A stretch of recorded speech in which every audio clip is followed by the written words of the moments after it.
fancy. This thing is heavy. It is quite heavy. It's very weighty. So both of these things have the same, kinds of batteries in them, but the Elite's way, way heavier. I'm not sure if that's a good thing or not. The grips on the back are very luxurious. It feels great. It's really smooth. It's tactile on the back. The layout and the ergonomics of the Elite are kind of the same, but the rubber texture stuff definitely improves things a lot. Actually, neither of these controllers feels as good as this controller. See, the D-pad also is much nicer. There's a nice clicky feel. The clickiness of the bumpers are way better than these guys. There's no sort of fight in the joystick or the triggers. They're very quick to respond. Do I just yank it out? Oh wow, that's really cool. Yeah, that's really easy to take off, alarmingly easy. Oh my god, this thing is crazy. It doesn't feel like they're gonna fall off during gameplay. Even if I'm just really wedging it against the side, it doesn't actually come off unless you actually physically pull it off like that. Yeah, I really don't like concave thumbsticks because it just feels like you're gonna slip off them the entire time. I think these are actually better than the PS3 ones. I don't like it.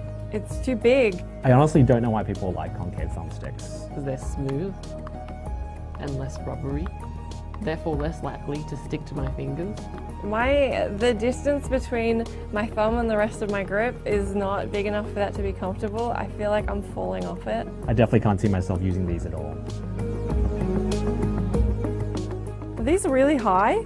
Okay, they're slightly taller. I see. Wow, they're really tall. Okay. No wonder I can't use them. Look how high they are. Nah, this isn't doing it for me. These are way too tall. This is for man hands, not girl hands. This is huge. You need to kind of push further out to hit the edge of the analog range. Feels like it's going to take me too long to move in a direction. The turn speed slows down.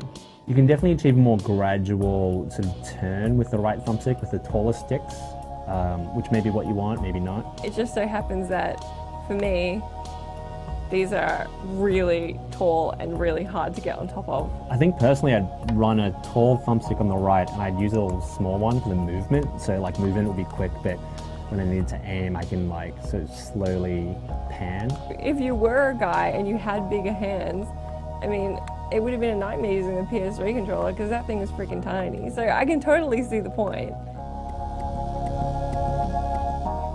So these little switches next to the triggers stop them from kind of going down so far before they actually activate. So kind of like a hair trigger mode, I guess. Oh, I like that a lot. That's actually a lot better. Especially if you want to play MLG styles. That's pretty cool. There's less effort involved. No, there's a lot of effort involved in pulling your finger down. So obviously this is way better for FPS games where you need to fire shots off really quickly and you don't want to depress it as far. I think I like them on all the way. Just because it just feels better pulling the triggers all the way down. How do you swap the D-pad out?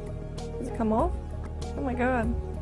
Oh, it's magnetic. That's nice. So this circle D-pad kind of makes it more like the 360's D-pad, which is, it's not as bad as that, but it doesn't feel like there's any precision. Feels funny.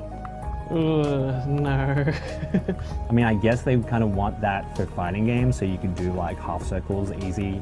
You can do 360 motions really easily. If I was playing Street Fighter on this, I would be whiffing everything. If I was going to play a fighting game, I'd probably prefer to use an arcade stick. I don't like this. Oh my god. Just in case you didn't have enough buttons on your controller, here are 5 more. Okay, they're all in. Alright, so each of the paddles by default is mapped to a face button. So that means I can shoot and reload like that. So what, one of them is X? Not that one. Not that one. I don't know, I feel like it's too many buttons to remember now. There's I have my finger on each and it's wait, what does that one do again? Shoot a bunch of guys and then reload while turning around, which is kind of cool. So I can just check on what's behind me. Yeah, okay. Oh, wow. Oh, that's kind of cool. The idea of always having your finger on both thumbsticks and still having access to all the functions is really good. There's a lot going on in this controller right now.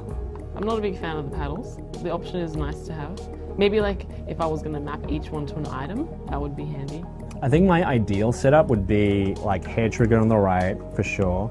I'd probably use the raised one, the raised thumbstick on the right hand side, and maybe only have a couple of paddles for like reloading and jumping. It's definitely a solid controller, but I mean like, I don't think I could go back to a normal Xbox One controller after using it. The little things are really cool, like the paddles and the raised thumbstick are really cool, and the hair triggers are cool too. I don't think I'd use all the bells and whistles. My favorite thing about it is just that it feels good. But I would like there to be a PS4 version. Probably if they had a version that was just the sweet tactile back that just feels a bit better, without all the bells and whistles of the plugging in stuff at the back and changing how much the triggers move. That's something I might be interested in. It's not really a super essential immediate purchase, but it's definitely a nice to have. Fucking heavy controller.